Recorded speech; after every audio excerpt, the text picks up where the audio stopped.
Kisah Para Rasul 1. Roh Kudus yang dijanjikan. Hai Theophilus, dalam bukuku yang pertama aku menulis tentang segala sesuatu yang dikerjakan dan diajarkan Yesus sampai pada hari ia terangkat. Sebelum itu ia telah memberi perintahnya oleh Roh Kudus kepada rasul-rasul yang dipilihnya. Kepada mereka ia menunjukkan dirinya setelah penderitaannya selesai, dan dengan banyak tanda ia membuktikan bahwa ia hidup. Sebab selama 40 hari ia berulang-ulang menampakkan diri dan berbicara kepada mereka tentang kerajaan Allah. Pada suatu hari, ketika ia makan bersama-sama dengan mereka, ia melarang mereka meninggalkan Yerusalem dan menyuruh mereka tinggal di situ, menantikan janji Bapa yang demikian katanya, telah kamu dengar daripadaku, sebab Yohanes membaptis dengan air, tetapi tidak lama lagi kamu akan membaptis dengan Roh Kudus. Yesus terangkat ke surga.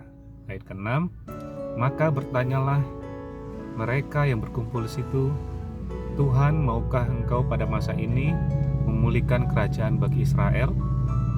Jawabnya, engkau tidak perlu mengetahui masa dan waktu yang ditetapkan Bapa sendiri menurut kuasanya. Tetapi kamu akan menerima kuasa kalau Roh Kudus turun ke atas kamu, dan kamu akan menjadi saksiku di Yerusalem, di seluruh Yudea dan Samaria, dan sampai ke ujung-ujung bumi. Sesudah ia mengatakan demikian, berangkatlah ia disaksikan oleh mereka, dan awan-awan menutupnya dari pandangan mereka. Ketika mereka sedang menatap ke langit, waktu ia naik itu, tiba-tiba berdirilah dua orang yang berpakaian putih dekat mereka, dan berkata kepada mereka, hai orang-orang Galilea, mengapakah kamu berdiri melihat ke langit? Yesus ini yang terangkat ke surga, meninggalkan kamu, akan datang kembali dengan cara yang sama seperti kamu melihat dia naik ke surga. Rasul-rasul menanti.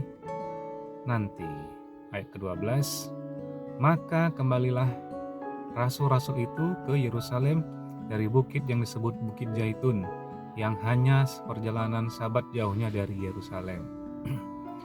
Setelah mereka tiba di kota, naiklah mereka ke ruang atas tempat mereka menumpang. Mereka itu ialah Petrus dan Yohanes, Yakobus dan Andreas, Filipus dan Thomas, Bartolomeus dan Matius, dan Yakobus bin Alfeus, dan Simon orang Zelot, dan Yudas bin Yakobus. Mereka semua bertekun dengan sehati dalam doa bersama-sama dengan beberapa perempuan serta Maria ibu Yesus dan dengan saudara-saudara Yesus. Matias dipilih menggantikan Yudas. Pada hari-hari itu berdirilah Petrus di tengah-tengah saudara-saudara yang sedang berkumpul itu, kira-kira 120 orang banyaknya, lalu berkata, hai saudara-saudara, haruslah genap nas kitab suci yang disampaikan Roh Kudus dengan perantaran Daud tentang Yudas, pemimpin orang-orang yang menangkap Yesus itu. Dahulu ia termasuk bilangan kami dan mengambil bagian di dalam pelayanan ini. Yudas ini telah membeli sebidang tanah dengan upah kejahatannya, lalu ia jatuh tertelungkup dan perutnya terbelah sehingga semua isi perutnya tertumpah keluar. Hal itu diketahui oleh semua penduduk Yerusalem, sehingga tanah itu mereka sebut dalam bahasa mereka sendiri Hakaldama, artinya tanah darah. Sebab ada tertulis dalam kitab Mazmur, biarlah perkemahannya menjadi sunyi, dan biarlah tidak ada penghuni di dalamnya, dan biarlah jabatannya diambil orang lain. Jadi harus ditambahkan kepada kami seorang dari mereka yang senantiasa datang berkumpul dengan kami selama Tuhan Yesus bersama-sama dengan kami, yaitu mulai dari baptisan Yohanes sampai hari Yesus terangkat ke surga meninggalkan kami untuk menjadi saksi dengan kami tentang kebangkitannya. Lalu mereka mengusulkan 2 orang, Yusuf yang disebut Barsabas dan juga yang bernama Yustus dan Matias. Mereka semua berdoa dan berkata, "Ya Tuhan, Engkaulah yang mengenal hati semua orang.